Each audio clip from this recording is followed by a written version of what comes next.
just fly through Friday's home workout with you. Okay, so mobility work, first thing we're going to do is a squat hold. So we can do this weighted if your weight is light enough, or we can just do a body weight. Okay, so it's just getting down into the bottom of our squat. So squat stance, right down into the bottom and holding, keeping those knees driven out, staying up nice and tall. Okay, so for the first round, what I want to do is hold in that bottom position for 30 seconds. Okay, then after that, we want to just try and train ourselves a little bit in those kind of sticking points. So in the next 2 rounds that you do this, I just maybe if that's where you feel like that's your sticking point, okay, I just want you to hold there, keeping those glutes engaged, knees turned out, holding there for between 20 and 30 seconds. If your sticking point's a little bit higher, go to that point. So first round, getting right down into the bottom of the squat. Second and third round, try and find that kind of sticking point where you normally kind of find a little bit difficult when you're doing squats, and stay in that position for between 20 and 30 seconds. Okay, after that is a lying pec stretch. So lying pec stretch, face down, hands extended out to the side.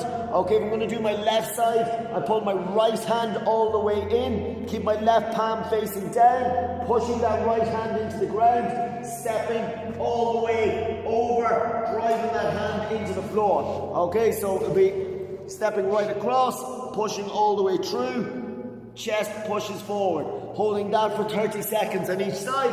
And then last thing I'm going to do is just a banded tricep stretch. So if you have something to hook a band around, then do that. If you don't have a band, or you don't have someone to hook it out from, okay, you can just use a towel, so roll a towel up, okay, or if you do have a band but nothing to hook it out, if you're just going to bring the band behind you, okay, get your arm so elbow is pointed up to the ceiling, tricep is this muscle here is extended, so we're not pulling it down like that, we want it up, and then sit there and just going to pull. So my own other arm is going to be the resistance, so I'm going to pull down on that band, and it'll be just the exact same idea if you're using a towel if you don't have that band. Is that okay? And you hold that for 30 seconds. Is that okay? After that, it is into our Metcon.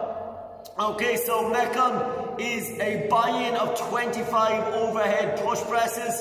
Okay, so single arm dumbbell push presses, 25 of those. Once you have the 25 done, it is then 3 rounds of 10 dips, 10 push-ups, 30 bodyweight squats. Okay, so 3 rounds of that. So your push press, your buy-in, okay, for your 25 overhead push presses, dumbbell at front rack position, dip and press overhead. What you can do, so you're not alternating every side, you can do 5, 5, 5, whatever way you want to split it up. Okay, but just try and split it up as evenly on both sides as you can. Once you've that done, it is into your main body of work. So it is 3 rounds then of dips. So we just do box dips. So you can do this off the edge of the couch, chair, whatever it might be. Okay, so you're basically going to rest your hands on the edge of the box, walking out. Okay, if we can, try and have your fingers facing forward, not out to the side if we can. Feet flat on the ground to make them a little bit easier. Onto your heels and legs straight if you want to make them a little bit harder. Lowering yourself down, 90-degree angle, and drive them back up. So you'll do 10 of those. Okay, as I said, feet flat on the ground, knees bent to make them a little bit easier. Then it's your push-ups, whatever version of a push-up you normally do, whether that's off an elevated platform, okay, whatever it is, or if you're able to do some of the reps maybe to the floor, then by all means try and do those. Okay, so it is keeping those elbows nice and tucked in, making sure wherever we're going to, it is coming to our chest, not down here. So keeping that body in a nice straight line, elbows tucked in. You'll do 10 push-ups, split them up by whatever way you need to, and then the last part of the round is 30 bodyweight squats. So it is a lot of squats, so break them up again. Okay, just make sure we're getting full depth in those squats all the time.